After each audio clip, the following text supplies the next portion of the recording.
relationship and intimacy coach. I am also an author and international speaker. I absolutely love what I do.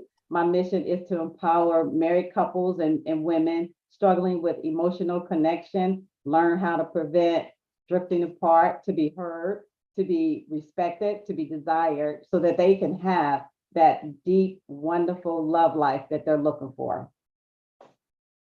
Nice. Nice. And where can we find you on social media so that they can follow you? The best place to find me is on Instagram, and my tag is Nurture Your Love. You click into my bio and all my information is in there. Awesome. Thank you for that, Deborah. And we are so looking forward to those insightful responses on these questions.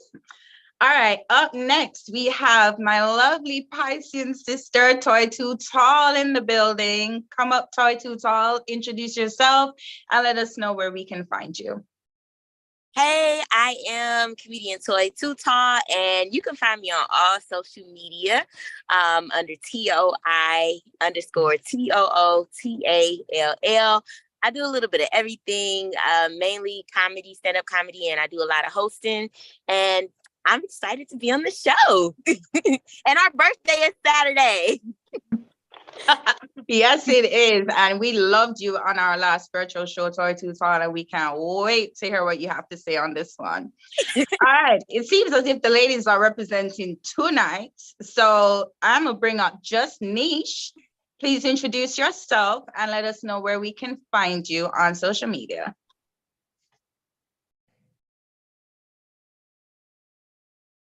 One second, Just Niche. You'll need to unmute. Can you try to unmute?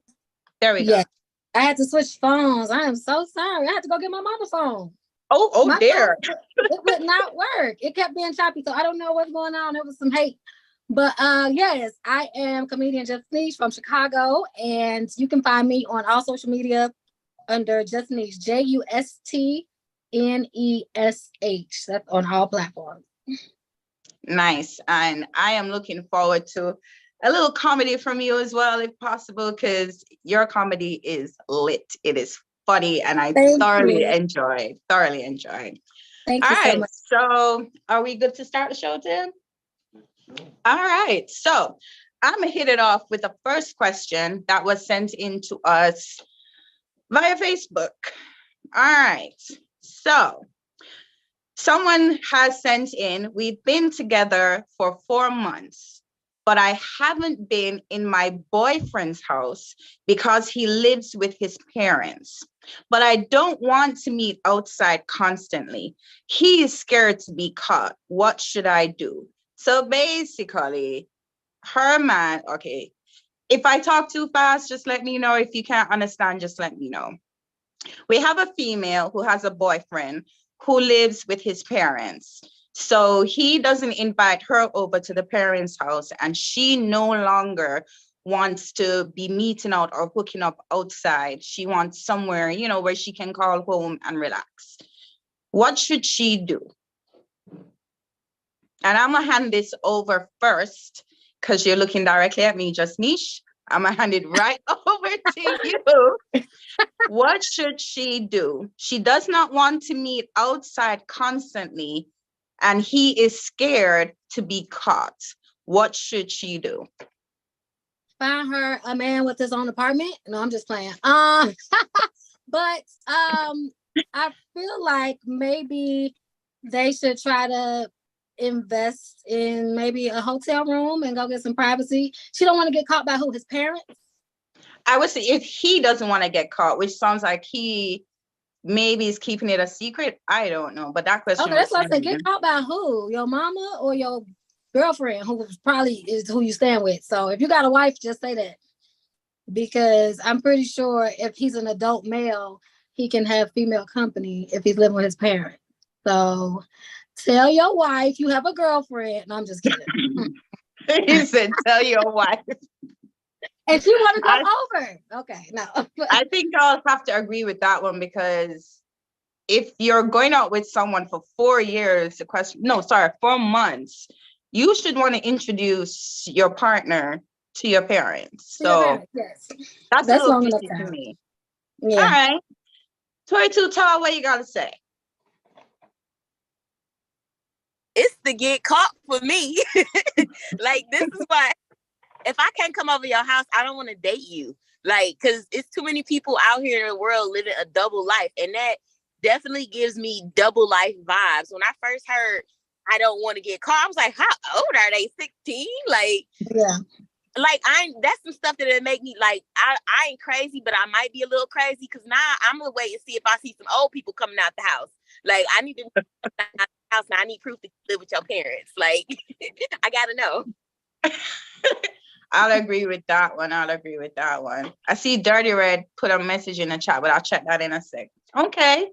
All right. So we don't have the men to cover this question yet, but I'll pass this on to Deborah Hamilton. Did you want to weigh in on this question that was asked? What should she do? I feel like everybody had the answer. Something's going on, something's undercover. So she needs to move on, or, he needs to just fess up to whatever is causing him not to, have her come to his so-called parents' house, right? So get an apartment, go to a hotel, whatever you need to do, but it's something shady going on. I think I'll have to agree with that. I don't fully understand why you'll be so scared to have your partner or your girlfriend over if you're in a relationship. That don't sound right to me. So I think I'll agree with everyone on that one. So I'm gonna kick it off to any audience members that wants to chime in. I'll repeat the question. If you want to chime in, just click the raise hand icon and I will pick on you. Okay, Cleveland. Go ahead, Cleveland. Let's hear from Cleveland, who's going to speak for the men. I would say I'm kind of in agreement, but it's a lot of strange stuff going on. Number one, even if it's your parents' house, you can introduce somebody. You don't have to tell them all your business. How are you going to live with your parents and then not be able to have company to have anybody to your parents' house? That's the first thing. Number two, where does she live where they always have to meet somewhere else? I'm like, the whole scenario even sounds strange. I mean, both of y'all got some shady stuff going on the side? Or y'all just meeting at the post office or something, And the thing about it is that she said 4 months. I think you might have wanted to figure this out before 4 months, boo. I mean, that's kind of one of those things. Either you have some truth to tell, and we can accept that because we're adults. But if not, 4 months, have I seen the building? Do I actually know where you live?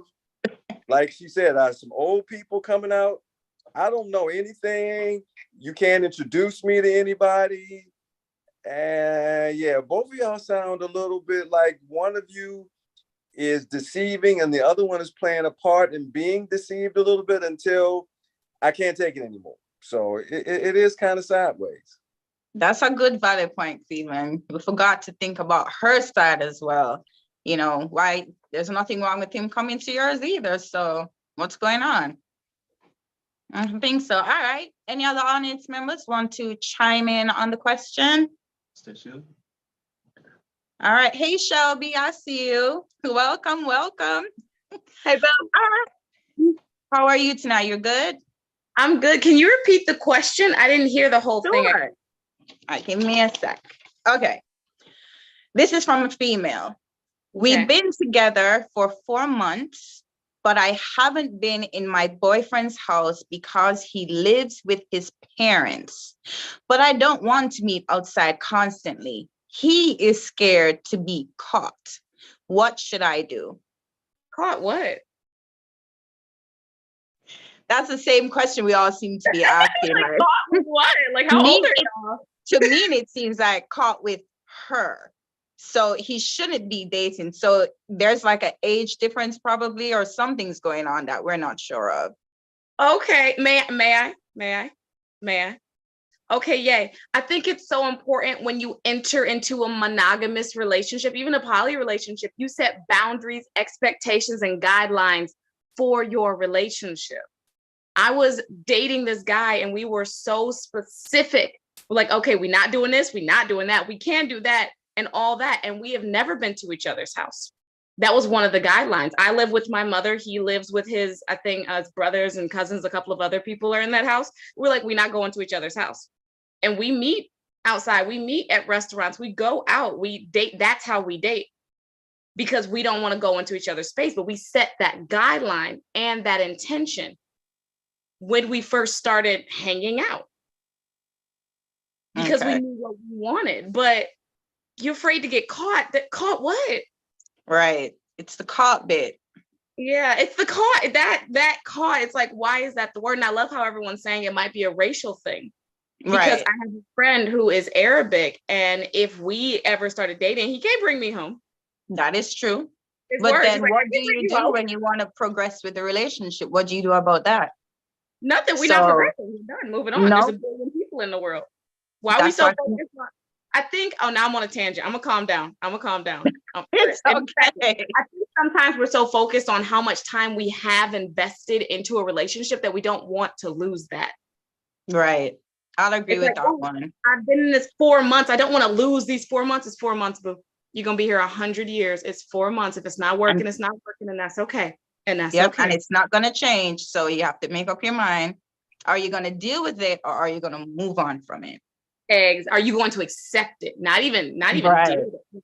Accept that this is what it is. And if you're not, Right. God got someone else for you. I promise. I promise. Okay, well, if the person who sent this in is on with us, then I hope you get a small little answer from this in relation to the question that was asked. Anybody else want to chime in? Toy, I see the hand up still, and Cleveland. Did you want to chime in again, or are you guys good? I do, because I did see that Okay. everybody saying like it may be like a race thing or a religion thing, which is understandable. I think if that was a factor that may have possibly had already been mentioned, Mhm. it got roaches. That may be it. Like I don't know. It's like I can't see your house and you living with your parents. You get caught. Like he might live in Joe's apartment, so that could be the real issue. He got roaches. Or I think I like what Just Niche had mentioned. Maybe it's not his parents he lives with. So, but communication is key. So y'all need to sort that out. So hopefully they can get their act together and figure it out, probably get a place, or, demand to see each other's place. But we'll see. All right, we're going to move into our next question. And, ooh, I like this one. Okay. I'm not sure if it's from a female or male. It doesn't really say. But here's the question. If your partner grew up in an abusive household, what are the best ways to deal with an unhealthy behavior and support emotional growth? So to me, that's like listening to your partner's triggers and respecting their triggers and working with them along with that. So I'm gonna kick it off to Toy Too Talk. Let's start with you. What are the best ways to deal with unhealthy behaviors and support emotional growth? Reminding yourself that your partner grew up in an abusive household. I think patience is the number one key, but let's be clear, just because they grew up in an abusive household, it does not mean that you have to accept, take, or deal with any type of abuse being put towards you or any children involved. Like, an abuse can come in many different forms, whether it's mentally, verbally, or physically. So just be mindful to love yourself first, and you can help someone, but don't break yourself trying to help someone either. Like, communication is definitely key. You're going to have to sit down and not walk on eggshells with that person, and be very direct with the conversation that you're having, and let them know, like, hey, I trust you. I'm here for you, and I want to help you. I'm not going to judge you, but you got to make it clear too. Excuse my French, don't fuck with me. Like, in a sense. Because some people tend to take abuse trying to help someone get over that. Okay. Yep. I like that response. All right. Just Niche, what would you like to add? I think that was pretty much what I was thinking. It's going to take definitely a lot of patience and a lot of reassurance. And yeah, you might have to flinch at them every now and then. I'm just playing. So, you mean business. But no, it's going to take a lot of patience. And I like the Toys Who Talks it. And don't let them project their stuff on you, because they might, abuse you. So y'all going to have to communicate a lot, because That part. I've seen that before. People, they grew up a certain way, and then that's how they act towards you and take stuff out on you. And that's not going to work. So I like that one. Definitely the communication part. But before I put my little 2 cents in, Deborah Hamilton, I'd like you to weigh in on this one. I tell you, everybody has such great answers, because I agree with everything they're saying. And people who struggle with trauma need grace. And of course, you don't allow them to abuse you, but you try to understand and you try to have that conversation. And it's an ongoing conversation that you have to have with them. It's not a one-off. It's not, okay, this is what happened, I don't understand it, and be done. No, you have to continue to have that conversation over and over again, to understand where they're coming from, what their triggers are, why they respond the way they respond, and how you can help them to get over the trauma that they're dealing with, or how you can recognize their triggers and maybe not cause the trigger in the first place, right? Because once you understand what their triggers are, then maybe you can avoid those triggers, or maybe you can have a conversation about the triggers and really just understand. But it starts with grace. I deal with a lot of people who have trauma, who struggle with trauma, and sometimes they don't even understand their own behavior because of the trauma. So when you're trying to understand or bring it to their attention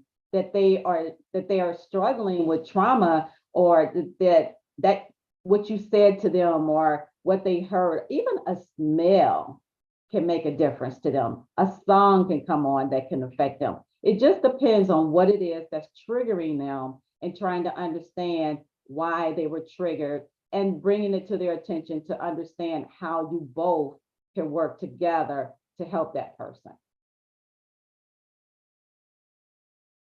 I so agree with everything everyone just said about those triggers. You have to learn your partner's triggers. You have to, and then also the partner has to think about where those triggers are coming from and heal from it. So, okay. All right. Any audience members? Okay, Cleveland, I see you. You can chime in. Remember to unmute, Cleveland. You're still muted, Cleveland. You have to unmute. Nope. There you go. I would say first you have to sometimes let a person know that we as human beings, we have a great deal of capacity for change. That I've talked to numerous people about, their ability to overcome a lot of things and my ability to understand a lot of things. So just because they have had, certain traumatic events happen in their life, that doesn't mean that you can't overcome it and that you're going to be dealing with that for the rest of your life. You have a great deal of capacity as human beings, as children of God, as spiritual people. You'd be surprised. And sometimes just sitting down with people and letting them know that you understand that certain things have happened to them in their life, and that you are willing to, I guess you could say, stretch your capacities in order to help them. They really, kind of a little light bulb comes on, like, oh, okay, I didn't really understand that. But the other thing about it is that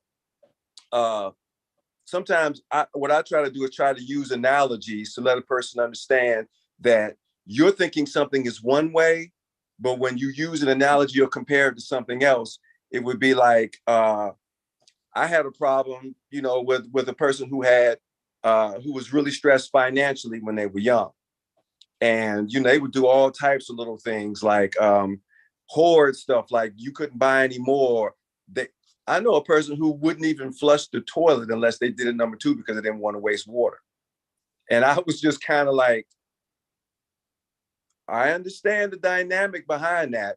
But I said, did you know that flushing the toilet and sanitation is like a cornerstone of civilization. You're gonna have to get past that. You know, we got a lot, you know, we can do with this, but don't worry about that. First, don't worry. I understand that you've explained it to me. This is why you do this. But I think just letting people know how great a capacity that they have and that you have together expands on what they really think that can happen. I like that one. Okay. Any other audience members wants to chime in on the conversation? Don't be shy. Remember that this is a safe space for everyone. If not, we're gonna keep it moving. Okay. All right. So normally we would show a video, but because we don't, please remember, Tim mentioned earlier in his introduction that we'll be having our next virtual show in April.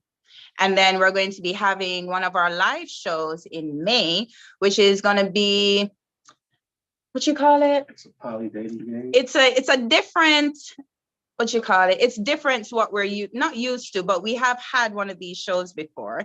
But I'm going to bring up the creator of the poly dating game, Pastel Thomas, to come and just explain briefly what the dating game is about, because the show that we'll be having in May will be a poly relationship talk show. So, Pastel, are you here?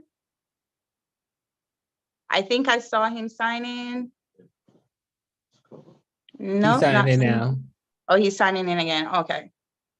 So this will be one of our live shows, and it will be at Cola Lounge in May. The date will be sent out very soon once we, gather all the information together.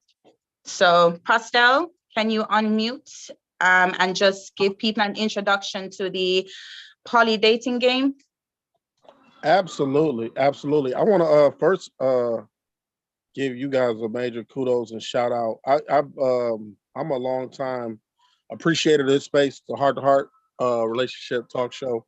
I've been lucky enough to be a panelist, but long time follower of this platform. And when I say, we especially this being on the internet, there are so many things that come across our desk or our phones or our computers that have such a divisive effect on the relationships.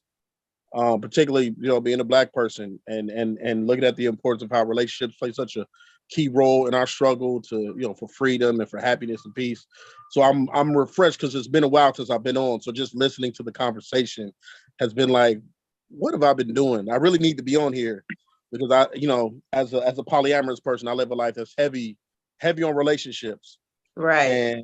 And many people would be surprised at the same things that make a monogamous relationship work, or a friendship work, or a business relationship work, or a spiritual relationship work are the same things that will make a polyamorous relationship work. So I want to say I appreciate this space. I appreciate being invited to this space. I am even more excited about what we're about to do with our collaboration, our long-awaited second collaboration, poly dating game. If you're old as me, maybe a little bit older, you probably remember the dating game with Chuck Woolery. You probably remember, this brief window into what dating was in the 70s and the 60s and the types of questions and things we consider. So what we've been able to do, we've been able to revamp that because speaking as a poly person, a lot of people are curious and interested, but a lot of times you only get that perspective through, what you see on TV, which we know is not always the real. So we've created a game that's fun for the participants, but also gives those looking on an opportunity to look and see what types of things are these people considering when they're getting into these polyamorous relationships? What types of things are they? Is it just about sex? Is it just about a man having more than one woman, et cetera, et cetera? So that's what the dating game is. I'm excited for us to do it again and looking forward to us collaborating. I think we are very excited as well for May. May can't come around too soon. But we look forward to that. For those that will be in Detroit, we'll be sending out that information later on down in the coming months, so that if you want to participate or even come to be informed, we'll be there. So absolutely. Thank you for that, Prostel. And thanks for joining in on the show. And hopefully you can answer 1 and 2 questions that will be popping up. Okay. I'm with it 100%. All right. Nice. All right. So we're going to jump into our third question. It doesn't say if it's from a man or a woman. However, this is a nice little topic to discuss. All right. What can women do to help a man who suffers from quick ejaculation? I'll repeat that question. What can women do to help a man who suffers from quick ejaculation? And I think I'm gonna hand this one over first to Justnish. No, I am not mature enough to be first on this question. I saw your face, so I had to. I try my best not to laugh because it's not, I really don't think it's a laughing matter, but No, it's it's funny not. to me because a lot of stuff is funny to me. But what can a woman do? And this, I'm going to answer this serious first before I start joking. You can introduce him to toys. I know I think a lot of men don't understand that vibrators are your friend, are your partner. They're not your enemy. So if you can get with that and not be intimidated or feel away because a girl pull out a toy and say, let's do this, instead of just you, because you know you are not going to make it very far. Introduce him to some toys. Let him know. Communicate first of all. I think you should let him know. Be honest. You know, please don't hype him up. That 3 minutes is not doing nothing. I think we feed into that ego. Should he tell her that he has this issue, or should she just experience it? I would imagine she already know. I'm imagining that they already found that out. But if this is before they even had sex, then I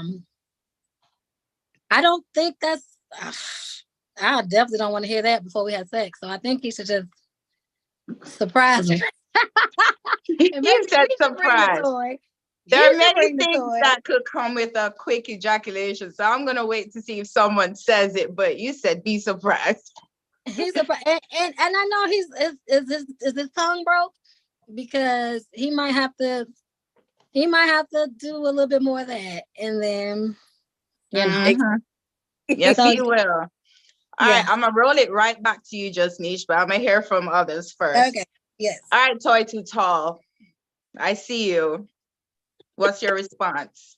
That's my first. I was like, his tongue work? Like, you know, I will say, I have experienced a guy like that before. And you cannot be a selfish lover.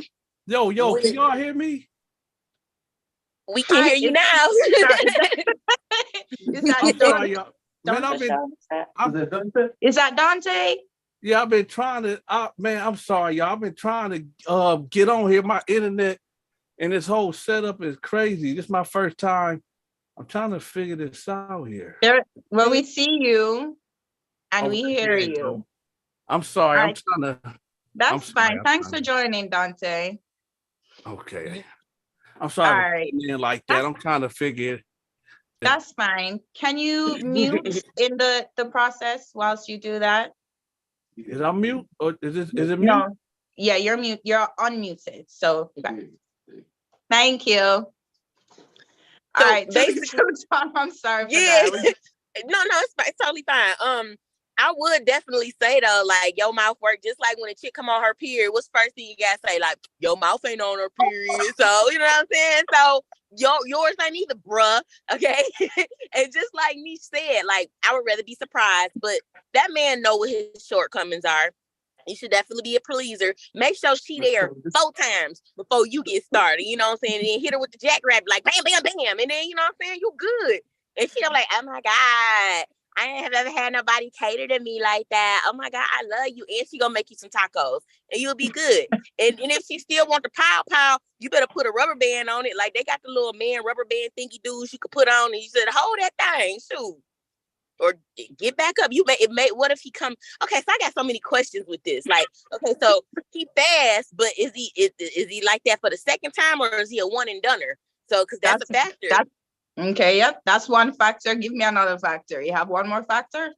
Yeah, what if he fast, but he a one and doneer, and then that's it? Or it's like if he may have an ED issue where he can't get back up, and it's like, I will say, I would never make a man feel uncomfortable and down him for something like that, because we all got our issues, and that's something he cannot control. But it does play a factor if he's selfish or not. Okay, I love that. All right, Deborah Hamilton, I see you. What is your relationship and intimacy coach? So, what you got for us? Hey, can y'all hear me? Hey, Dante. Yes, we can hear you loud and clear. What's Oh, God. Are you looking? Which screen are you looking at? Because you seem to be looking at two screens. Now you're muted. I think he's still trying to figure it out. All right. Deborah, would you like to chime in? Hopefully, Dante, you're muted. If you give us a sec, I will come right back to you. I just want to hear from Deborah, okay? All right, Deborah, sorry. No. This is a first. All right, so what do you got for us? No one's mentioned, has he been to the doctor? Has he gone to the doctor to get checked out? Because it could be something that's going on with him that the doctor might can help him resolve. And there's also the blue pill and our other kind of pills that could help him stay strong longer, right? And somebody brought up the ring, maybe the ring could help control. And maybe you could do practice sessions and get to the next level after the practice sessions, right? So it's all about having the conversation, talking about what's going on with you. Because some of that could also be mental. Like what's going on with you that could be causing you to, go so quickly. So there's so many different things that you could do. But the first thing that I would do, I would go to the doctor, find out what's going on with you, and find out what's going on with you mentally. Because a lot of times when that happens, it's something going on with you mentally that could be affecting you when it comes to ejaculation. So my first comment is go see the doctor. But I want to know, please don't surprise me. I want to know up front that you have this issue. So you want to know? Yes. I would be very upset if you show up and you ready. Before you even get there. But remember, the excitement the first time, it does happen the first time. So then you give them the second shot. And if it happens the second time, then you're like, all right, some ain't right with you. So it's either you want to confess that time, or for me, I would say something. I can keep quiet. That ain't gonna work. That ain't gonna work. Sorry, I need to know. I want to know what's going on with you. I want to know why you think it's a problem. And oh, by the way, I think you need to go to the doctor and you need to find out what you can do to resolve this, because I'm done.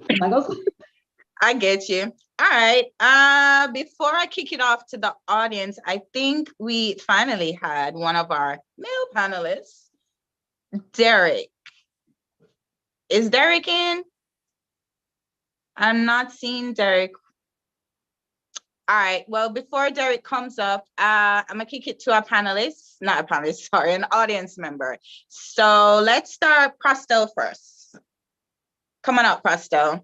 Share your views. I'm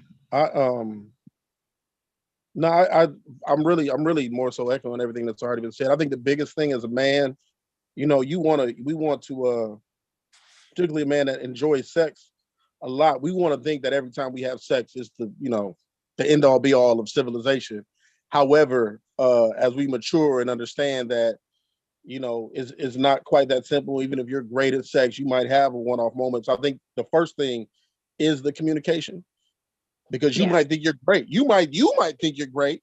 And the fact that you think you're great and every other lover you had thought you were great, but now the person that has your attention and your time, your energy has an issue. I think establishing that culture of communication, not only in the instance of this problem, but anything that might come up later, being able to communicate openly and honestly and being able to say, all right, well, and I actually, the other part I want to shout out was, because the way the question was phrased is, what can a woman do Right. if a man has this issue, which I found the phrasing a little funny because I'm like, well, the first thing what I thought was really valuable, what the sisters I heard speak was, they recognize that that's his issue. And I've seen other spaces where a woman would internalize a thing that's happening with a man and say, well, maybe it's my fault. Maybe it's my fault that he's having, sexual dysfunction. And the first thing is I don't recognizing. know, man. I'm trying to figure this out, man. What the heck is going on?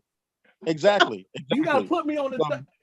Wait, Pastel one. I'm sorry. I'm sorry. I'm sorry, Mute me, please. Pastel. I'm sorry. You gotta mute me. I'm trying to figure. Are you okay, Dante? Are you good? Dante not okay. I'm sorry. I can't hold this here, y'all.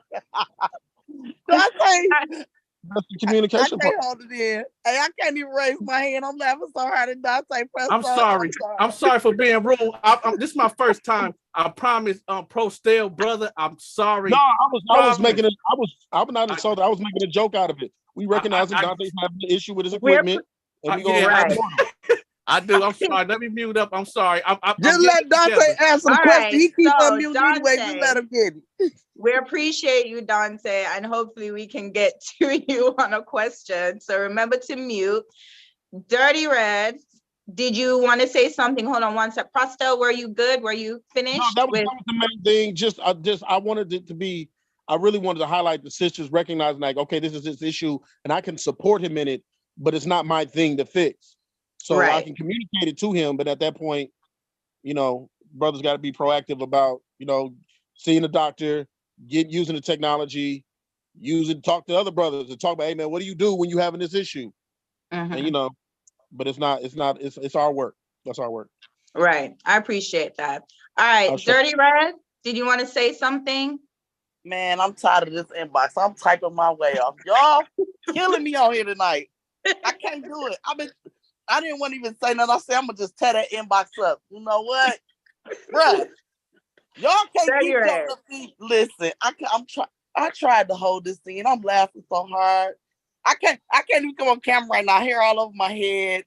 Hey, everybody, listen, bro. We done did everything we could to keep my man's going. Okay, it ain't working. It's dead. Okay, baby girl, Deborah got to be to work at 5. No, she got to be there at 8 o'clock in the morning. Ain't nobody about to keep messing with this man's mans. You know what I'm saying? He knew it was gonna happen.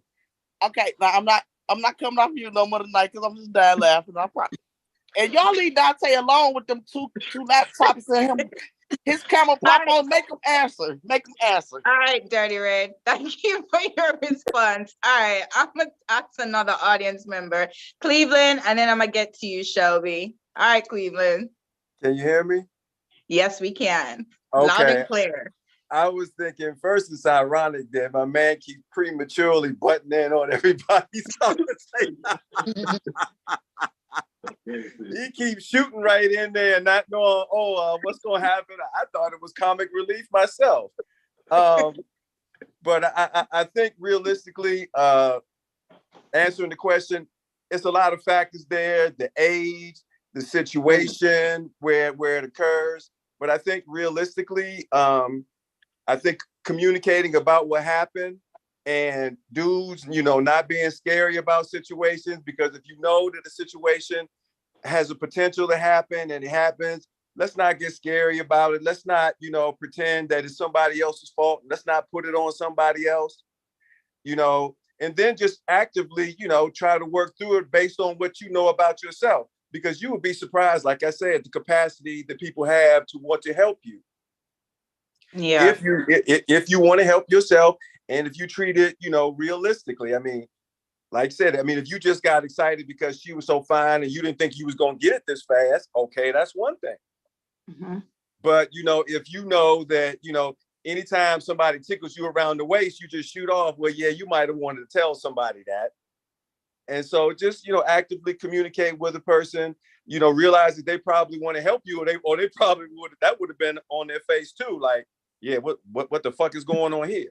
But if they actively seem as if they want to help you, then communicate with them, try to make the best of it. Don't be scared of it. And, try to get some enjoyment. And like the lady said, there's a lot of different things that you can do in ways you can please a person, let them know, hey, I'm with you. I'll make up for this in 9, 10 different ways. and we work with you. All right. Shelby, wanted to chime in a little bit on this topic? Yeah, so I'm not a doctor, nor do I play one on TV, but I'm a witch in the kitchen. Oh, if I need to make something happen, I know exactly what to put in your food. Oh, okay. Would you like to put a little? No, I'm not gonna give all my secrets. I'm writing a book, but what I gotta eat for a flat stomach? You better share those secrets. Eat for a flat stomach. Oh, okay. Okay, we coming back to that again. I'm gonna write my book, but in all seriousness, and me on my soapbox, and I'm gonna go off. But we as a community, we as a society have drawn so far away from things that are natural. If your body is not operating in the way that it was naturally designed to operate, your body is now at dis-ease. So what are you doing to cause that body to be at dis-ease? Not even what you're doing intentionally. What was done to you? What's your genetics look like? Do you need to detox? Do you need to heal? Do you need to rebuild something? I highly recommend a doctor's appointment. Absolutely. But in the meantime, I'm going to sprinkle some red onions on your salad. I'm going to make you a smoothie with Brazil nuts, cacao, and maca. Okay. And I'm going to set the mood. I'm going to set the tone. Because there is something we got to do here. You're working as a team. I love that. So you may feel it's not something honestly, if I'm seeing a dude and he's self-conscious about it, he may think if I go in this time, maybe it'll be different. So he may not want to tell me up front. And that's just the reality of the situation. But after it happens, we will be having an immediate conversation. I agree. Like you new player, talk to me. What's going on? What can we expect for the future? So and then it's up to you. Exactly. Gotcha. But there are so many natural remedies for everything. And as long as we have the patience and as long as we have the faith, find the doctor that works for you and get your body working properly. And if he is too insecure or too self-conscious to heal, you have to take that in consideration with every single other thing he is going to do in his life. Yep. He's like, I'm not ready to heal. Oh, what does that mean if something else happens? What happens if we have a child and that child gets sick? Mm-hmm. What does that mean then? So it's not a flag that he has it. It's a flag that if he's not doing anything about it, because he knows it's there. Right. I get you. Thanks for that, Shelby. Well, before we move on, I see Mr. Derek Simmons in the building. What's happening? Not much. Thanks for joining us, Derek, as one of our panelists. We weren't able to play the video for you because of technical difficulties due to the weather in Michigan right now. So we just want you to just introduce yourself, a 1-minute intro of who you are and where everyone can find you on social media. Yes, my name is Derek Simmons. I run a fitness brand called Relentless Attitude. And my goal and my mission in life is to help people to be the very best version of themselves through health and fitness. And that is what I'm all about. Of course, being in America, it is a dying need for that. And I'm here to talk about relationships. And so, how's everybody's relationships going? Everyone is good, but we're going to ask you a relationship question because we were just talking about one. So I'm going to bring you up to speed and see if you want to chime in on this question. Okay. All right. What can women do to help a man who suffers from quick ejaculation? Ooh. Hold up. Oh, that one got you, didn't it? It did. It did. You know why? Because I'm the guy who suffers from quick ejaculation. Oh, stop it, Derek. Let's not even go there. You're pointing the fingers at me. And you know what?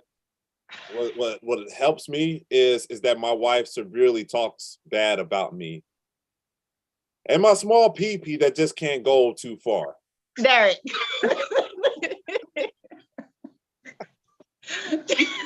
lied. I can't take you seriously right now, Derek. Okay, all right. Seriously. All right, what she can do to help him? He will have to find something, a supplement, some type of supplement, some type of steroid because if he doesn't fix this problem, he won't keep his woman for long. Facts. So he's going to have to do something. Okay. He's going to have to do something. Nothing in the fitness realm? Nothing? Nah, there's nothing that. Okay. Because it can deal with testosterone. So yeah, maybe he needs to. Okay, so when you have high body fat, your body produces an enzyme, and that enzyme ups your estrogen levels in the body. So that's why when you see guys, they might have man boobs. It's because there's just too much body fat and it's too much estrogen. And so that can lead into libido issues. So fitness could help. He reduces the body fat down, gets rid of some of that estrogen, ups the testosterone levels. He could last longer in bed. But what if he's already doing things like this and he can't last long? Right? Then he needs to go see a doctor. Yeah, he needs to see Doc Schwartz. He needs to see Doc Schwartz fast. Doc Schwartz. You know what, Derek? All right. Is that all, Derek?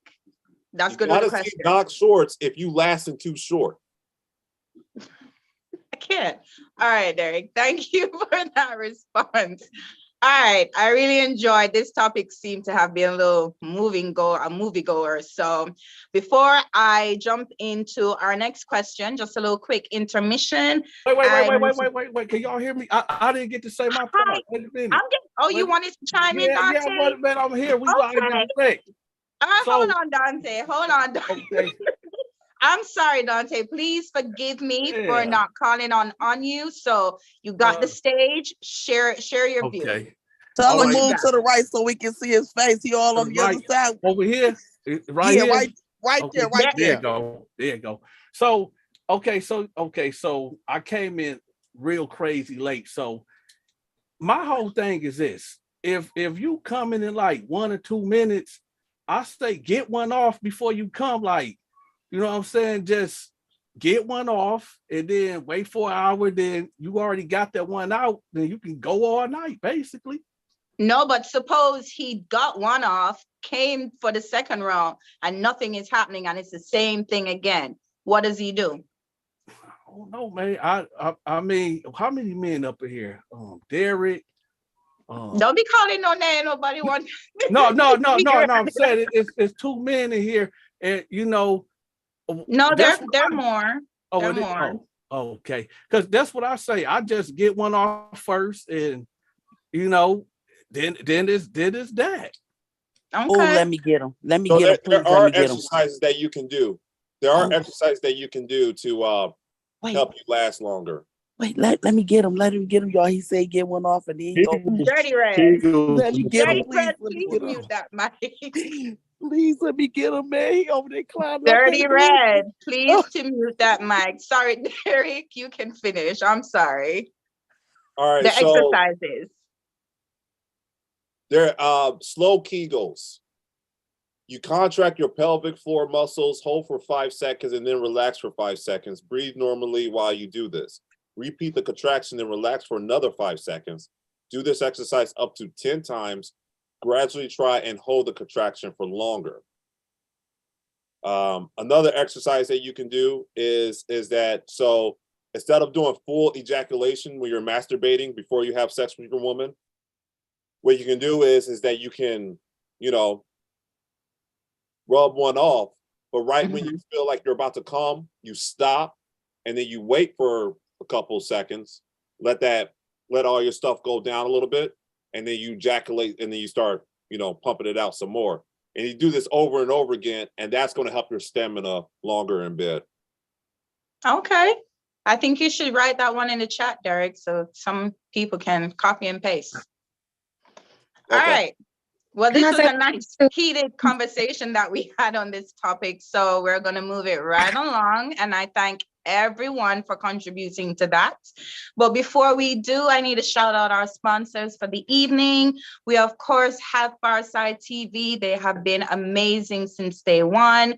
Starving Mind Records, which is brought to you by one of our co-producers, D Walls Can Talk. I'm not sure if he was able to chime back in because I know we've all been having technical difficulties due to the weather here. Yeah, And I'm back also, on now. Can you hear me, Trina? I can hear and see you. Welcome back, D Walls, because I'll be calling you up in a minute. Are you okay? You're Yeah, good to I continue? still don't have the. That's Actually, I fine. just got the generator going, so That's I don't fine, have any D. internet or anything. So it's That's fine. We won't need yeah, that part, we so don't still worry rough about that. out there. Okay. All right. Okay. We'd also like to shout out Streamcastic, where we are streaming live now to you from their studios, Flago 313 in Detroit. Now, just segueing into the intermission, we had a ticket giveaway for a ultimate date night contest, and we had 2 tickets to give out to Dead Ass Podcast at Royal Oak, which will take place on March 2nd next week. Our winner, March 3rd, apologies. Our winner for that event is a Sheila Johnson. Sheila, I said Sheila with an ER. Sheila, that's my mom's name. Sheila Johnson. And I'm not sure if Sheila Johnson has chimed in with us, but she won those tickets to the Deadass podcast, which will take place next week, Friday. We'll send her the information by email because we have all her details. Now, yeah, that's my mom. Hey, Joey. Big up to your mom for winning those 2 lovely tickets. All right, so now I'm going to hand it over to D-Wall so he can introduce Dante.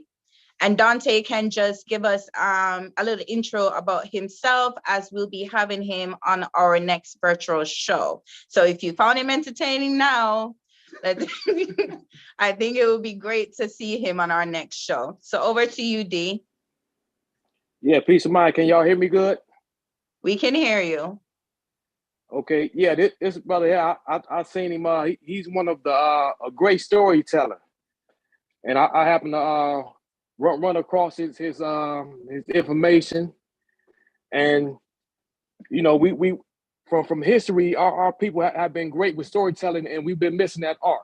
And this brother been putting the art back into our culture. And he's going to be on our next virtual show. So I just wanted to bring him up to be able to highlight it so you all can see him and also hear his information so you can check out some of the things that he do. So without further ado, I want to bring up Dante so Dante can let you all know who he is and what he do. Dante, you there?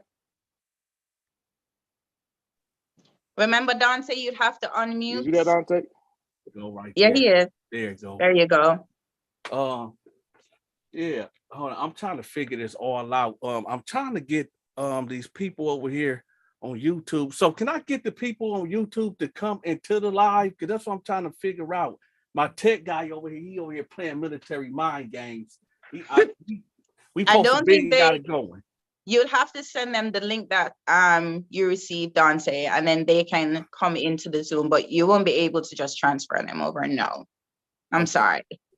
So just briefly, just, as D Walls mentioned, just let us know who you are and what you do.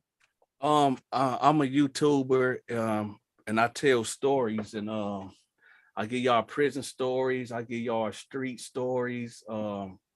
Mainly it's the story just really for teenagers that might be out here lost or misguided. And whole story short, it's more like of a scared straight type of thing, meaning like, okay, so I just don't do prison stories, I do lives. And when I talk in the lives, I talk about real cases, just like today in Flint.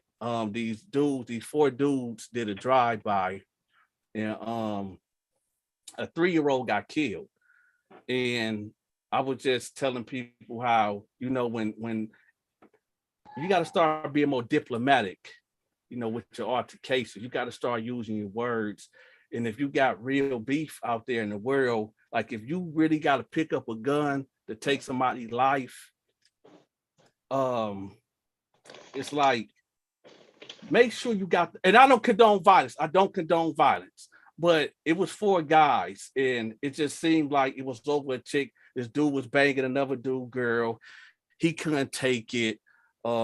He called 3 of his homeboys up. They park around the corner. They go light the house up. A 3-year-old get hit. And they all told on each other. And it's like, for what? So that's the type of stuff I do.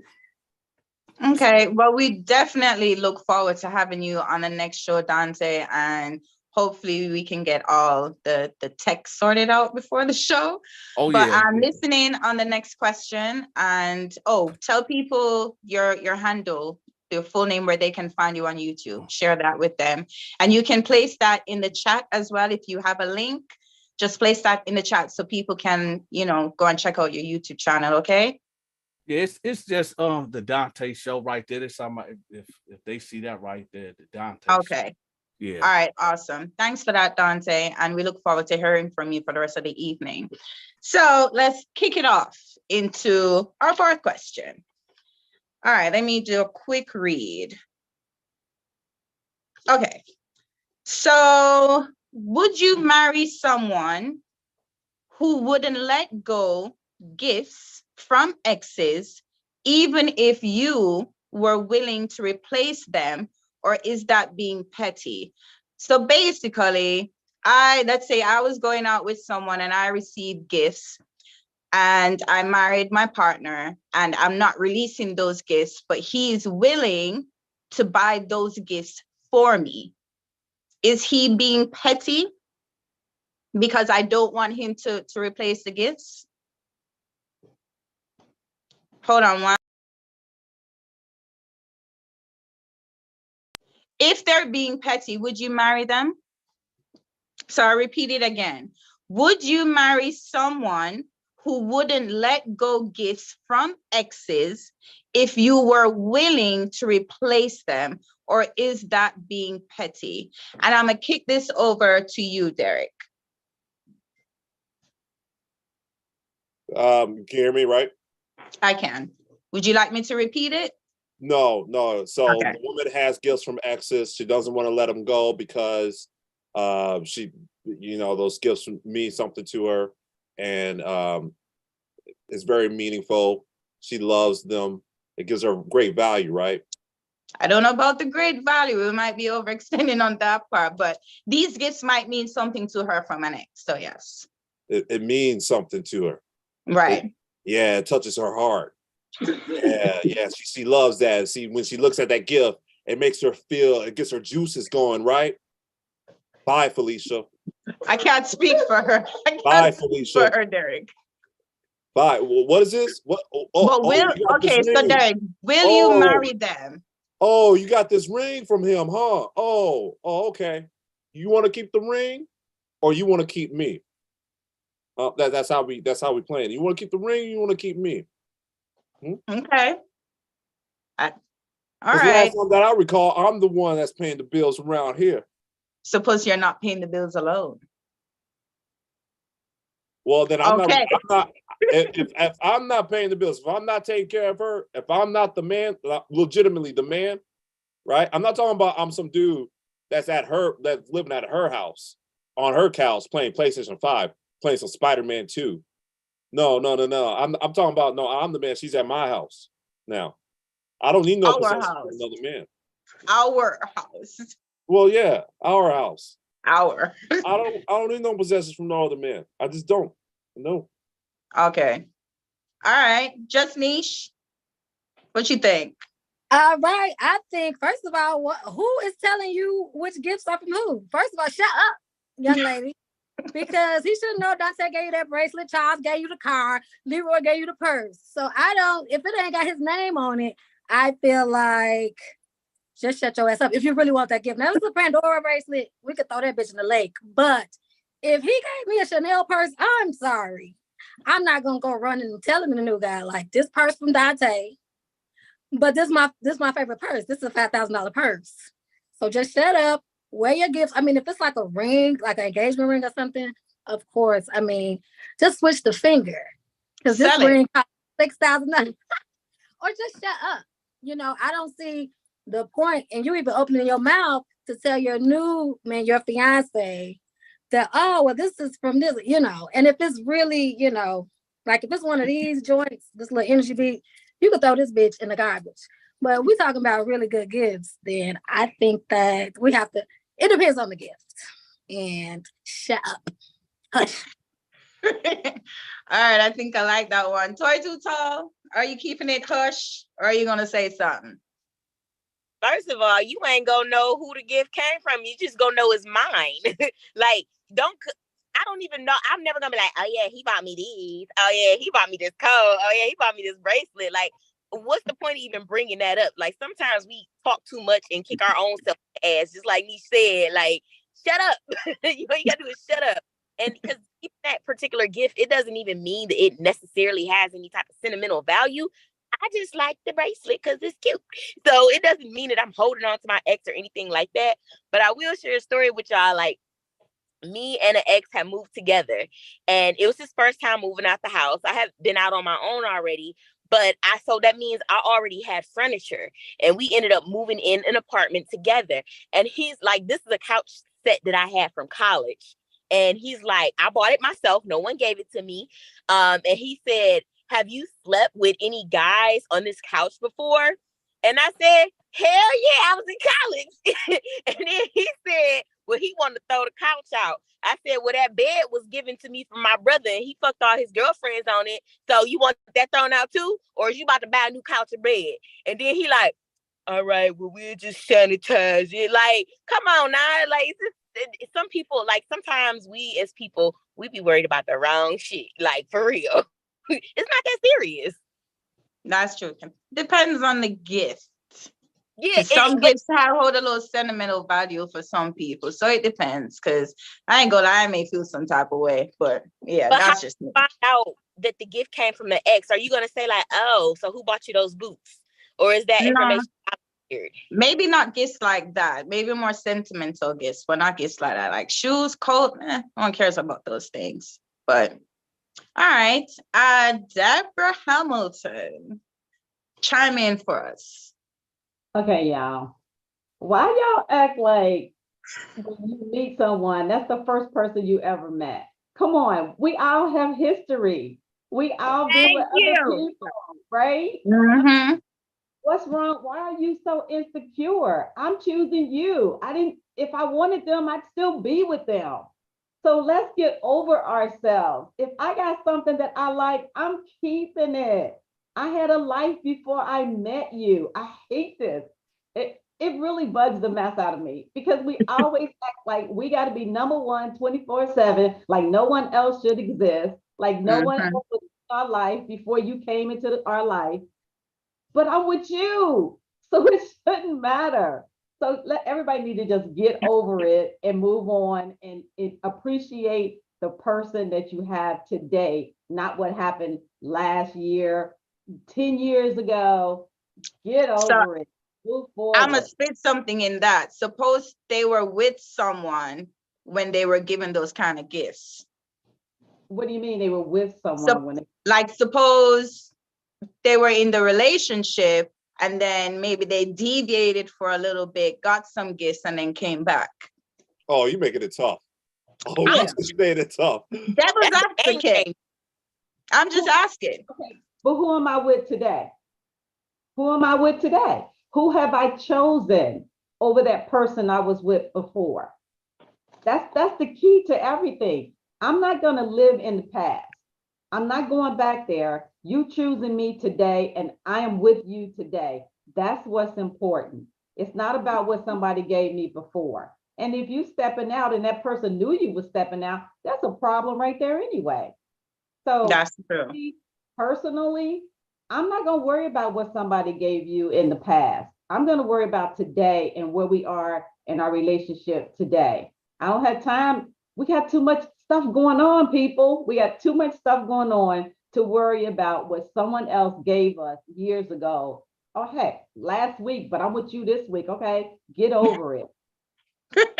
I want to may not find it so easy. Real quick. All right, Derek, go on. Okay, Deborah did say that you want to appreciate the man that you are with today, right?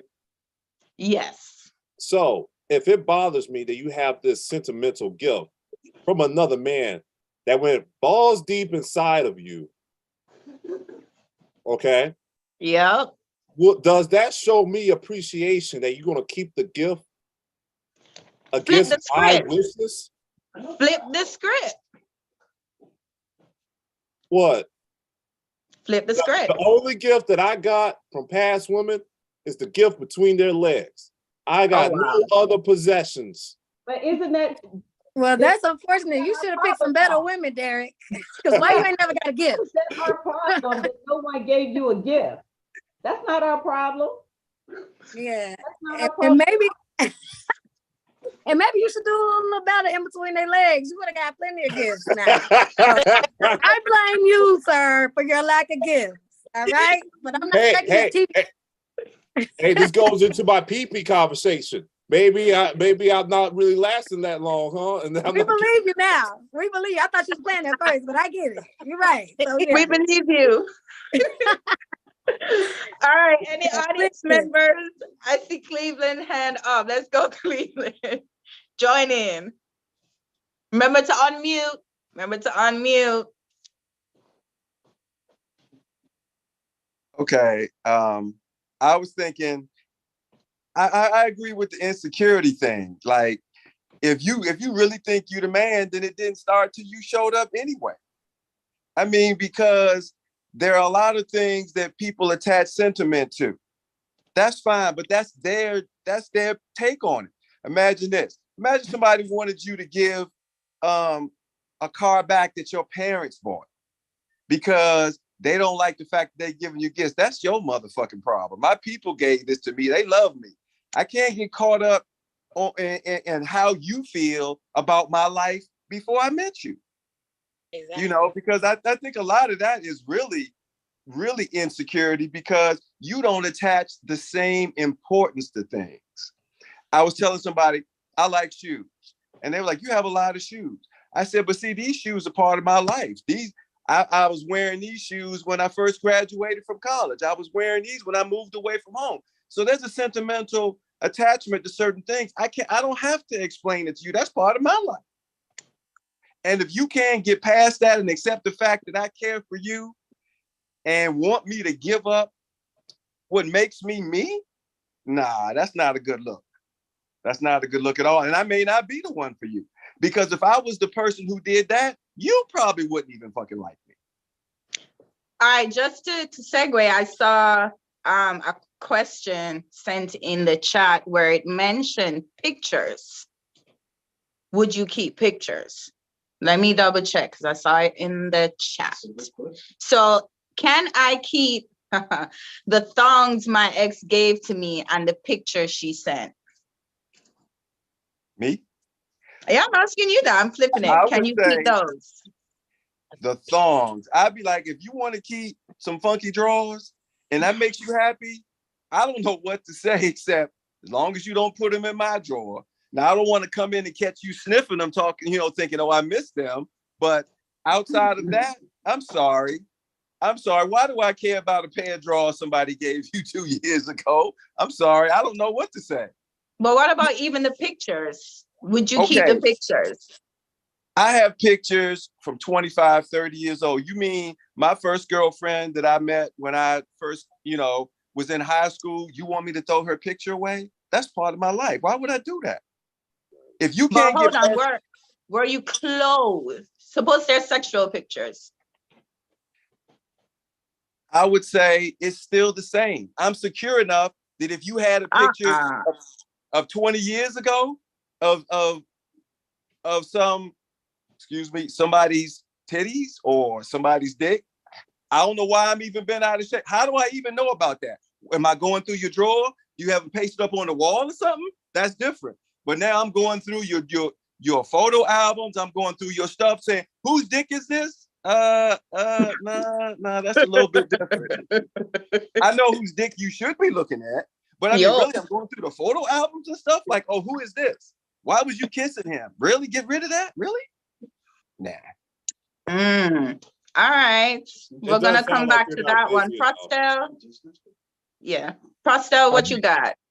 So as a non-monogamous man, right? Like we encounter a lot of this. because I might be in a relationship with somebody who's in a relationship with another man right now, and the idealistic way is to say, oh, I don't care about that. I'm not insecure, but fuck all that. No, if you're human, insecurity is a human emotion, right? Jealousy is a human emotion. I think for me though, I would rather have the truth. Yeah. I would rather because at the end of the day, right, we get into these relationships, and let's say I get into this relationship with this woman. Let's say I get into a relationship and I delete all my pictures. I throw out all my sentimental stuff. And 2 years later, that relationship ended like the one before it. And now all of these things that I had that were of value to me, I no longer have them because I sacrificed them on an altar of somebody else's ego. That's not okay. I think ultimately, if these things make you uncomfortable. Now I know this isn't everybody's perspective, but for me, I like to, if I'm uncomfortable with it, I got to go towards it, because what about this is making me uncomfortable? You know what I'm saying? If I go into, because I know, I had a life before you, just like you had a life for me. I've been with some incredibly beautiful women, had some incredibly amazing times, but am I really focused on us enjoying what we have? If I'm really worried about like, well, what about, shit, she used to talk to an NFL player. This nigga was rich and he was, in better shape than me. Like, I just feel like for me, that insecurity is a signal to you that there's something that you need to address in you. Now, having said that, that's not for everybody. You know what I'm saying? Like, because that's work. That's work. I completely understand why some people be like, nah, fuck all that, get rid of all this shit, because the security of my relationship and my stability is not worth doing that work. But I think it's just a matter of what you value more than anything else. Some people, some people are not going to sacrifice their marriage in order to make a philosophical point. Me, I'm dumber than that. I'm going to be like, it's okay. I'm uncomfortable. Let me figure out why I'm uncomfortable. Let me do this work. So I think it's, we can have this conversation and go back and forth, because it's like a spectrum, you know what I'm saying? But I just think it's up to your personal values. What do you value? Me, I'd rather know the truth. I'd rather know, if you hit the whole football team in college, okay, I just want to know that way when I see these niggas, I know what they thinking when they see you. You know what I'm saying? I don't want to be the only guy in the room who doesn't know. You know what I'm saying? Other people are like, nah, never talk to that man again. You had sex with him in the 8th grade, never talk to him again. I don't want him ever here.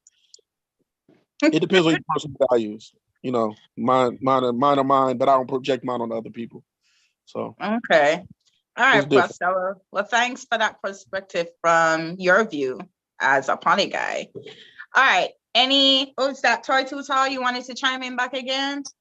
Yeah, because it's like a game changer. Okay, so this is why it's hard for me to give a yes or no to certain questions, because there's levels to certain things. Like, if I randomly come over my man's house and it's a thong on the floor, and I'm like, who the fuck is this? Because I don't wear no four, okay?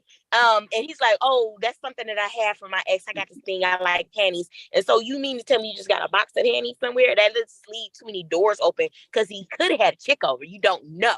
You know what I'm saying? So it's just too much. It's certain things, bruh, if you ain't wearing them drawers, throw them out, okay? Throw them out. If you ain't wearing them, throw them out. The pictures is a little iffy. I'm not one of those people where you got to delete all your social media friends if somebody you kick with or whatever. I ain't like that.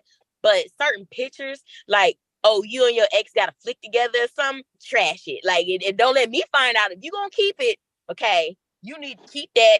And I never found out about it, okay? Because if I do, I'm going to get your phone and delete it, okay?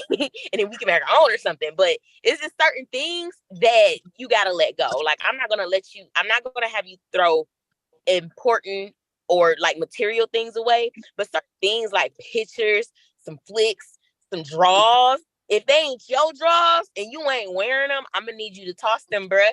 Like that's a no for me as far as that. But anything else, like, I don't really care about.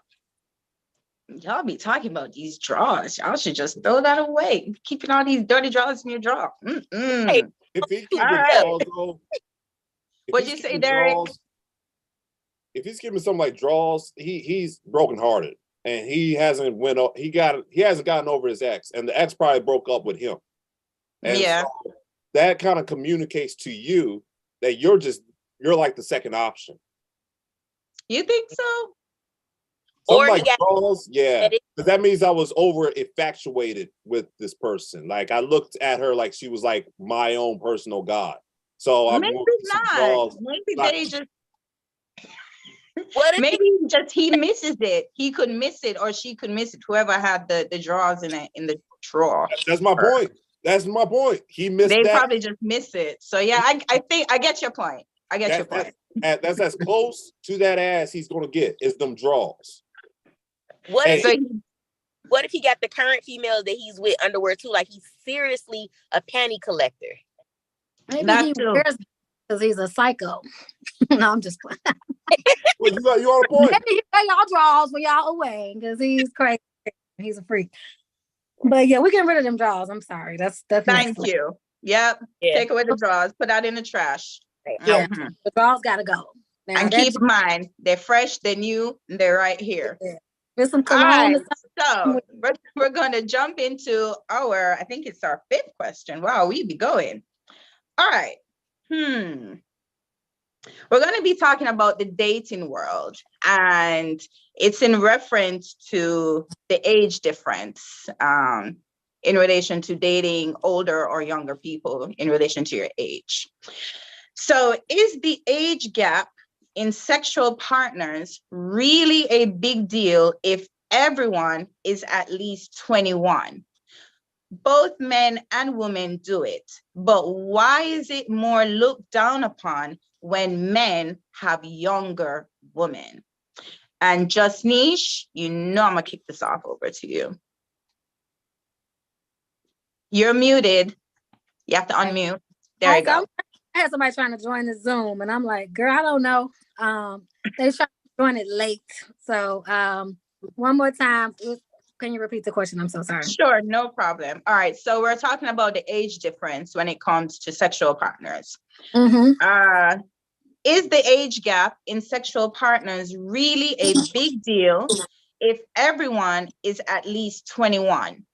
Both men and women do it, but why is it more looked down upon when men have younger women? Why is it more? Well, because I didn't know it was more looked down upon when men have younger women. I feel like that was always the thing, and people always knew that they were sugar daddies. So, like, Right. if you're a sugar daddy, that's what you do. We know why she's here. I'm not going to believe that a 21-year-old wants to be with a 56, 70, 60-year-old man because they got so much in common. So I just let that be what it is. Like, you a sugar daddy. You have to, you paying to play. But I didn't know it was looked down upon. But if you like R. Kelly and these girls, then yeah, that's where it comes into play. So if you're 19 dealing with that, but I think anything over 21 is all systems go. Is just the reasoning behind. Like, I'm gonna look at you like, oh, get that money, sis, because I know you don't love Harry because that's your granddad, and I just don't see them really having that much in common. But I didn't really look down upon it. I just was like, okay, that's interesting. Yeah, because I think a good example is it Leonardo DiCaprio? And I think, is it Omarion? Let me not say that. Marcus Houston. Right, Marcus Houston, right. No, Dating younger. It's not mad because it's looked down upon him because he was with that girl when she was underage. And now they older and married. But it's like, let's do the math. Y'all been together this long. So that means then when y'all was doing it, when y'all first started talking, this girl was mid-teens and you was around it. And so now we judging, and now you got the R. Kelly complex. So yeah, it really goes into that too. So when we start adding and subtracting, if you've been on some creep shit, then yeah, we're gonna judge you. But if you 60 and you got you a little 25-year-old, I mean, go crazy. And that's when y'all started. Yes, but now if you 32 and your girlfriend 20 and y'all been together for 5 years, then it's like, oh yeah, you wild as hell. You gotta watch wild those. boy. Yeah. So I think that's where it comes in with the look down upon, because you was messing with her when she was a little girl. Okay. All right, Derek. Let me hear what you got to say. You're muted. Gotta unmute. Thank you. The look down upon. So who's looking down upon this man dating younger? It's not other men, right? Society? No, it's other women. It's other women normally around that man's age. So if a 46-year-old man is dating a 20-something, it's going to be a 46-year-old woman that's upset at that man. Good point. And why? Why is that? Because when she was 20-something and she was hot and young and fertile, she was dating the older men. And now that her prime is gone, and now she wants to be a so-called power couple with the 46-year-old man who's now built himself up, because a man's prime starts around the age of 35, relatively speaking. Now, all of a sudden, no, you have to come back. You have to now make up for all the mistakes that I made in my life. But all of a sudden, because when that man was young, nobody wanted him. He was broke. He might have been awkward looking. His options were very low. But now that he built himself up, they don't like that no more. So that usually is the dynamic between women being upset that a man is getting a younger woman. But he's worked for that. So that's his decision. I like that. That's a good point. All right. Thanks for that, Derek. Toy Too Talk? I don't feel like honestly that men are necessarily looked down for dating a younger woman. I just think it's more common. It's less common for a woman to date an older woman to date a younger man. And if anything, women tend to judge other women for doing that, because she like, girl, what that little young thing gonna do for you? We know it's only sex. Like, it be like that. But sometimes a younger man can, what if she immature and they just on the same level or something? Like, you just never know. I rarely date up. The guys are usually younger than me, but it ain't a big age gap. It's like 2-3 years. It ain't never been nothing under 5 years or nothing like that. And it's not anything that happened on purpose. I might be a little immature. Who knows? But I don't feel like it should be a huge issue unless it's a situation where they were messing with that person where they underage. You never know where a person's mindset is. And everybody grew up and came up in different ways. They may truly have something in common. You don't know. It may not just be sex. It may not just be money. You never know. But some people you can tell, like, oh yeah, sis getting banked. Or, you know what I'm saying? If it's a female dating a younger guy, sometimes you be looking like, yeah, she getting digged down. Like, sometimes you just know, but that's not always the case. But I don't know. I just do feel like that it's more frowned upon when a woman dates down, because most women go for stability. Most women go for a guy who is a provider or can protect them in some type of way. So if I'm a 50-year-old woman, what do I really have in common with this 20-year-old if men are known to supposedly mature later than women? At that, me dating someone younger, it's kind of like, okay, where the mindset or what's going on here, Right. Of it. Okay. Deborah Hamilton, I'm coming to you next. What do you have to say about this question? I think that everybody has a valid point, except for Derek, of course, because when he made that statement about, older women looking down at younger women, I think I'm sexy. I don't have to be 25 to think I'm sexy. I beg your pardon. So anyway, it really does depend on maturity, right? Like, my husband is than me, but he's more playful than I am. He likes to have more fun. It depends on maturity. It depends on where you are in your life. I don't agree with, you messing around with young girls, but it just depends on where you at in your life, what's going on with you in your life, and how compatible are the two of you. I mean, you guys could be totally compatible even though you're at different ages. So I just feel like we need to know the whole story, not just, parts of it. But if you mature enough to hang with that person, then by all means, go and hang with them. Yeah, I'll have to agree with that. It definitely has to do with the maturity level. Definitely. Because I've seen some 25-year-olds who on a different level than with a 40-year-old that I've seen. They're out drinking, smoking, partying, having fun. The 25 is set straight in their path, got a mortgage, building themselves up, has a business. So it definitely has to do with maturity. All right. Do we have any audience members that wishes to chime in on this question? Don't be shy. Let me see. Okay, so you seem to got some shy audience members tonight. But so before we end this, we're going to go to one last question. Let me see if my partner is going to decide which one we're going to go with. This one? Okay. So before I ask this question, I am just going to ask my panelists to please, before you answer, just remind our audience of who you are and where we can find you on social media. Okay? Before I bring you up. All right, so the last question. It's a hot topic for everybody, and I like this question. Why don't men forgive cheating like women do? Just stay committed to absorb that. Why don't men forgive cheating like women do? Like that question frustrates me, but it was sent in, so we have to discuss it. So I will kick this one off. And I see Derek smirking. So I'm going to kick it off with you, Derek. Remember, unmute, remind our audience members of where we can find you on social media and who you are.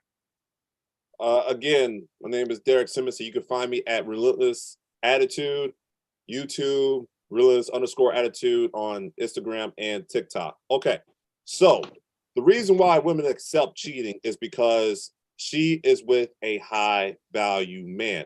And the reason why that guy is a high value man is the reason why he can cheat in the first place. He has options. The good guys, most of these good men, you guys call good men monogamous, and he's the white knight and all this stuff. It's just because he doesn't have options. Men produce millions of sperm per day. All right. If we could have a line of women every single day, we would. We're not monogamous by pure nature, all right? It's just we're naturally polygamous. So a lot of times when the woman gets cheated on with a high value male, she's going to accept that. She's going to get her heart broken, but she kind of needs that. See, women, they love this. They need some turmoil. They need some chaos. A lot of times a woman will break up with a nice guy because why? It's too much of this. It's too stable. It's too nice. Treats me good. Takes me out on weekends. Buys me everything I want. Where I'm going there? See where I'm going there? But the bad boy, the alpha male, you know what he's going to do. You can't control him. Why? Because he's that nigga with options. And if you got a nigga with options, pussy game's not going to work on him. And when you have that, you got that turmoil, you got what you need, you got that fight, you got that excitement, you got that thrill. You don't know what's going to come next. And also, you get a lot of perks. You get a nice house, you get fancy cars, you get a bag.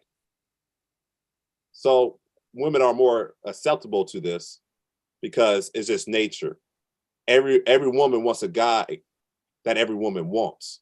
But with that comes with a lot of shit. You know, if you don't like that, well, there's Bob over there at Best Buy. He's going to be a well manager. He's going to be home by 6 p.m. every single day. Enjoy.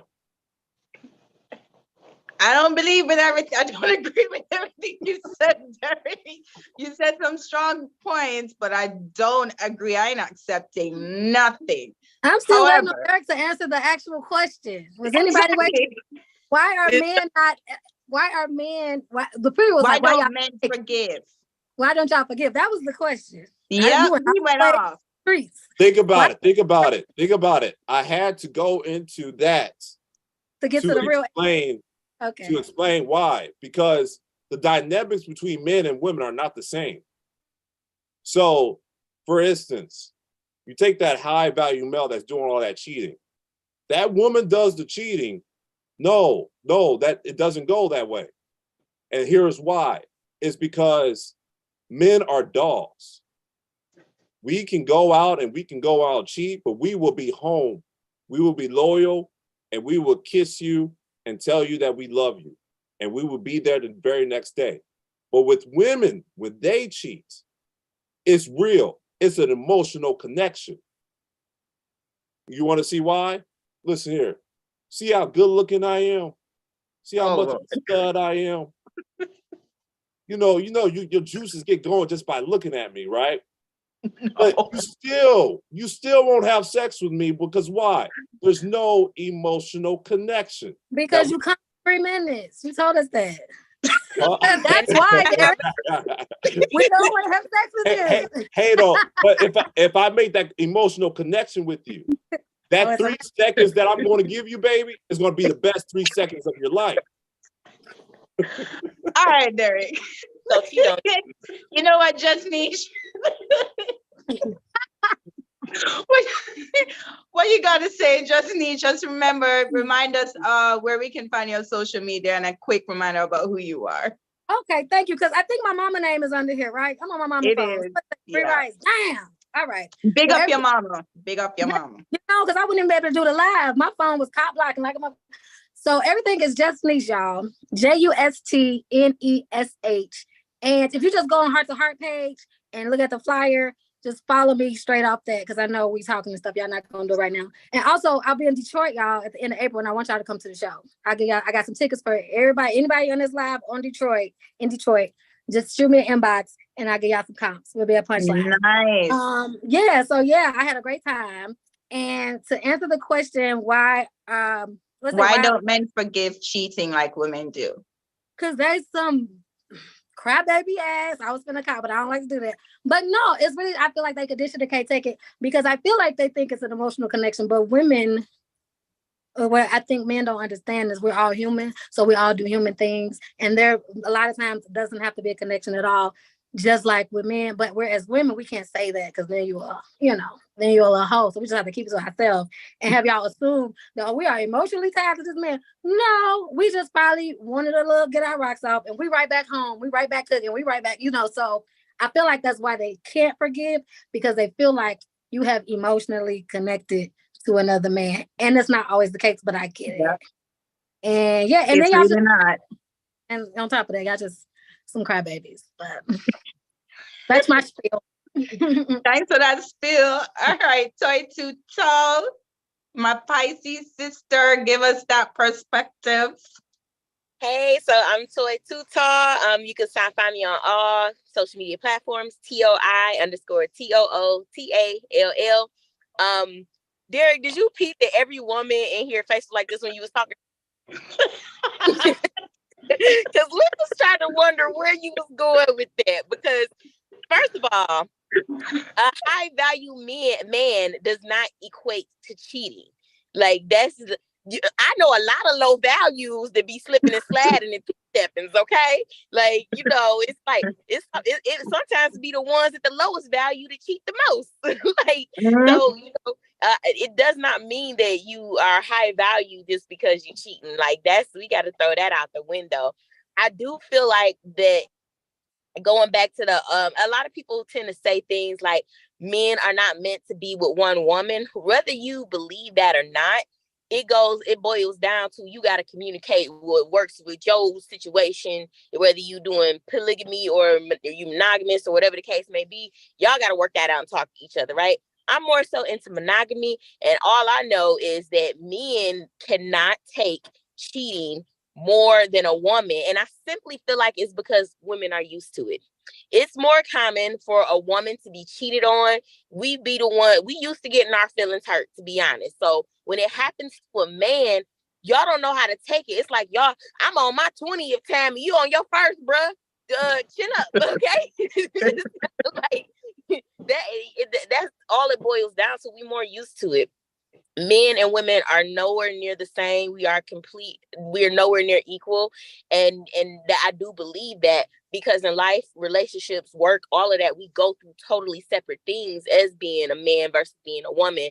But y'all can't take it because you're not used to it. I do believe that back in the day when a woman cheated, it was more an emotional thing for us. But it's kind of like sometimes I be feeling like we the new dudes, like because a chick will slide on a dude and then come back and be like, I love you, babe, and kiss you in the mouth after she done did Lord knows what with her mouth. I have never, for the record, ever cheated in a relationship. Now, somebody might have thought we went together and we didn't, but I have never cheated in a relationship. And I can honestly say that, and I'm proud of that. But I will say, if I cheat, it doesn't necessarily, if I cheat, I can't say that it's going to be an emotional thing. It might just be a wham, bam, thank you, ma'am. Every woman who cheats, it's not an emotional attachment at all. Right. But y'all can't take it. Period. All right, Deborah Hamilton. All right, Deborah Hamilton, weighing on this question. Okay, I'm Deborah B. Hamilton, your relationship and intimacy coach. I'm an international speaker and author, and you can connect with me on Instagram, Nurture Your Love. Okay, I only have one word. Men are just insecure. That's the bottom line. Men are insecure. They can't handle it that another man has touched their woman because of that ownership, right? So it's real simple. Men are just insecure, so that's why they can't handle it. The end. I like the way you ended that one. I like that one. All right. Any audience members? Okay, Cleveland, I see that hand up. All right. Chime in for us. I think a lot of it is situational because, number one, if you know old girl is seeing somebody else and you cheating with her, how can you say that men can't take somebody cheating when you know she fucking somebody else? That's kind of one of those things. I mean, there's situations where you know you the side dude. So how is it you can say they can't accept being cheated on when you come into it being the side dude? For those who say that they can't take it, I think maybe it's because, she said, you're not used to it. But if you've been cheated on a couple of times, it don't quite hurt your heart the same way.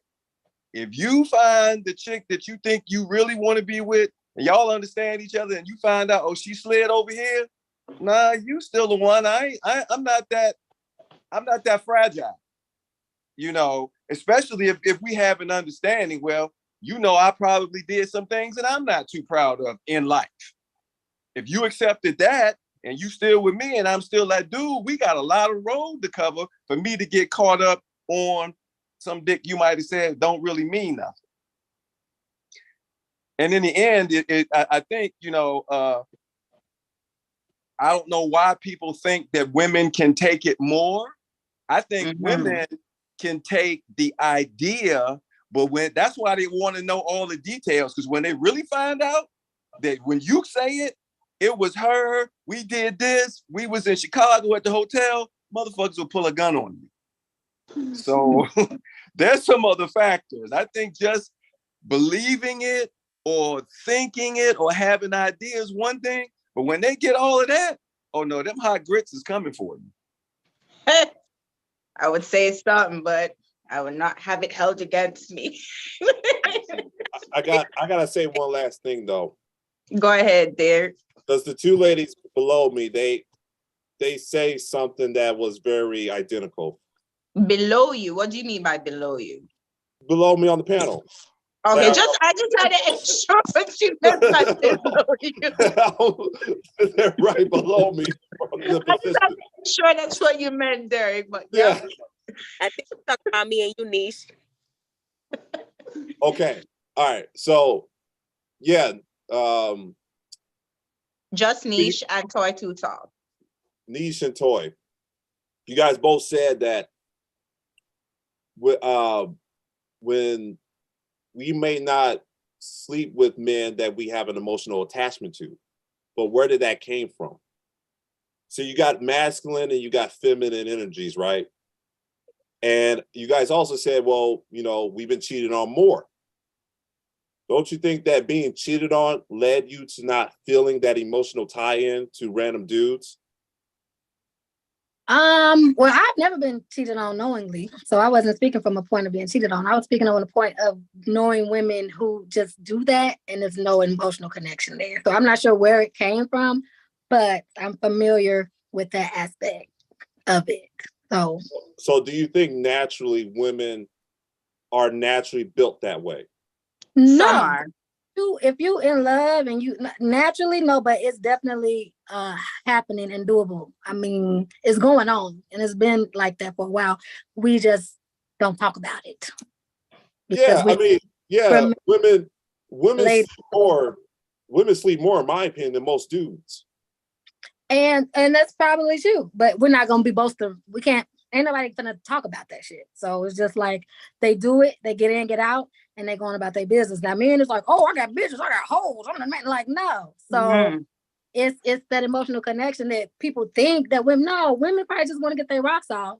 They lacking something here for whatever reason. They might want to get their lick back, rocks off, whatever it is.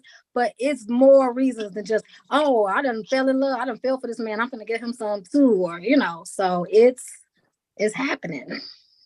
This is just what I see is that naturally women are not built that way. Mm-hmm. And y'all have to adapt, right? Because we're all out here trying to survive. We have to adapt to what? Get cheated on?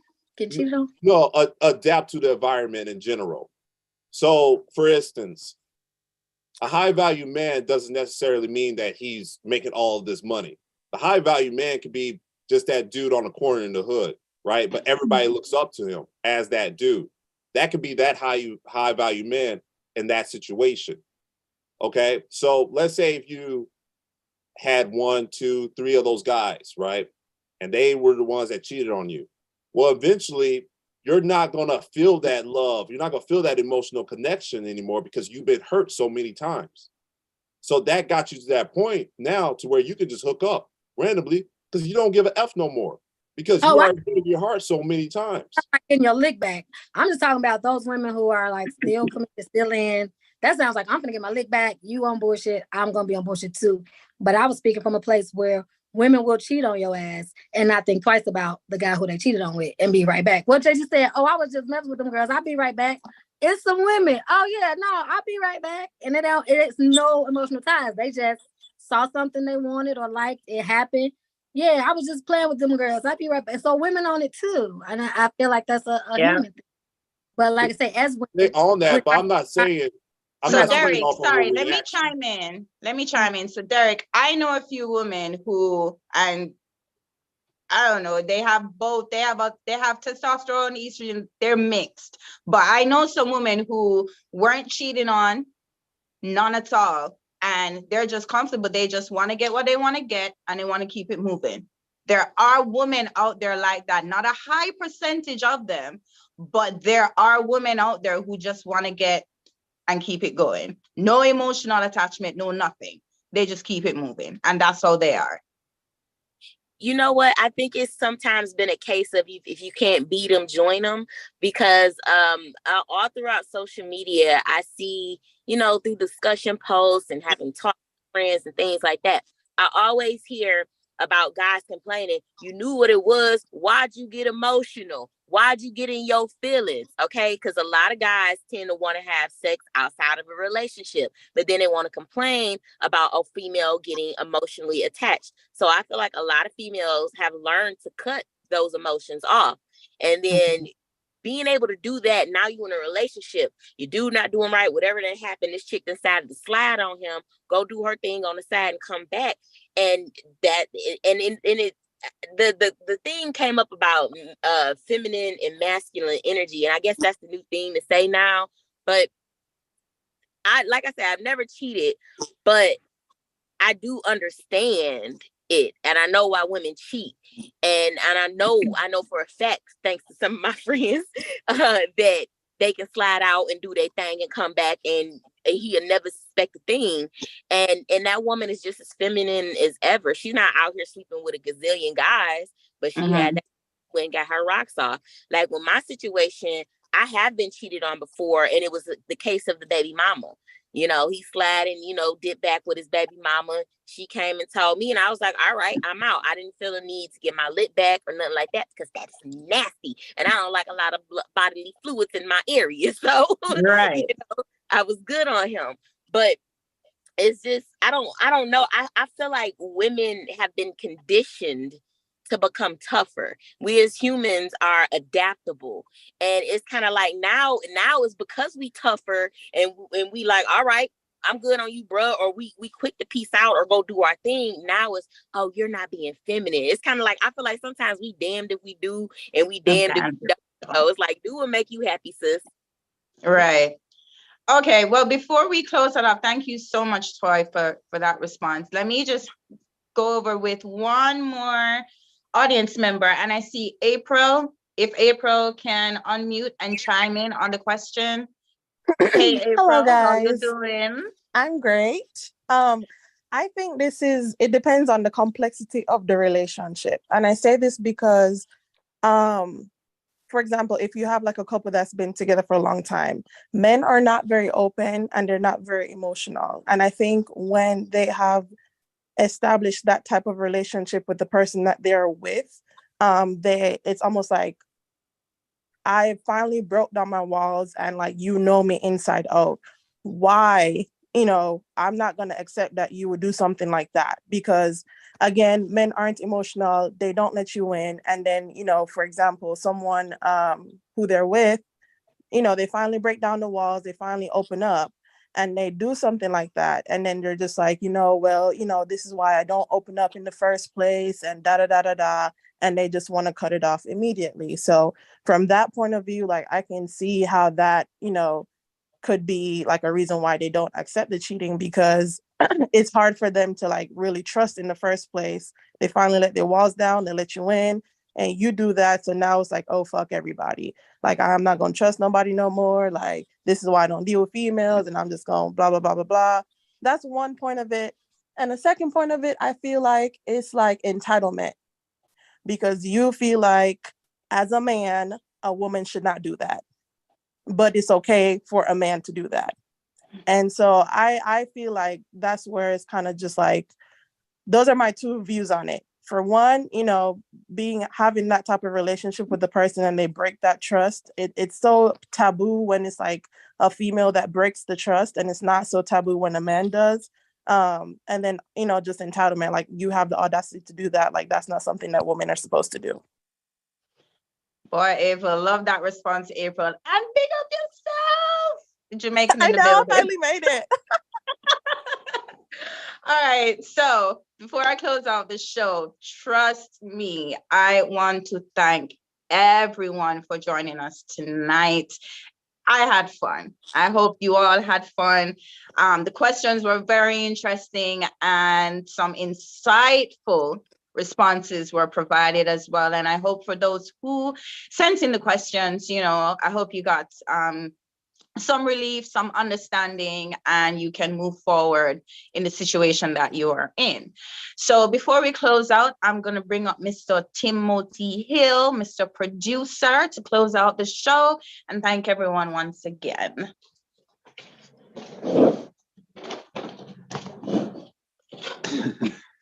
Hey, what's up, everybody? I hope you guys enjoyed the show. I forgot to mention that Hailey was supposed to be on the show, but she fell ill today. So definitely want to thank Toy Too Tall for being able to fill that position today. I do want to shout out the sponsors, panelists, Pharcyde TV. Thank you, Dante, for coming on, telling us about what you had going on. But for future shows, you can expect to see us in March at Cola Lounge in Farmington. You know, if you guys experienced the live show in the past, you'll know there's quite a different vibe from the virtual show. People really love the live show, being under one building, being able to talk about these, you know, topics with drinks and food in front of them. So if you get a chance, you're in Detroit, March 29th, come out to Cola Lounge. Other than that, if you would like to help us out, and helping to get the word out, just invite some friends to the next show in April. Or if you see any media from clips from tonight that you like, please post them on your social media so you know, let people know that the Heart to Heart Relationship Talk Show exists. Till then, I do want to thank everybody. I do want to say, Derek, I think you need to go into wrestling, bro. You would be a real good wrestler, honestly. Deborah, thank you for joining us just now. We look forward to seeing you again, hopefully in April. I'm definitely going to be hitting you up for them tickets because we want to come see you. Yes, and it's the Laughing and Lingerie show, so we don't do this one everywhere. So Detroit is like, it's live music, lingerie, and comedy. So it's like the... Oh, that's going to be dope. So yeah, Detroit, just shoot me. I definitely got y'all. Shoot me the DM Heart to Heart. And then anybody else who's on this Zoom from Detroit, just shoot me an inbox and I will put y'all on the list. I think y'all for having me too. This was dope. I will come back. I know it's you would too. Awesome. Thank you. All right. Well, other than that, I just want to leave a little few minutes for networking. So you guys are on here. You know, panelists are still on for a little bit. If you have any questions that you'd like to ask anybody, if you'd like to ask us any questions about the show, feel free. But other than that, I want to thank you guys.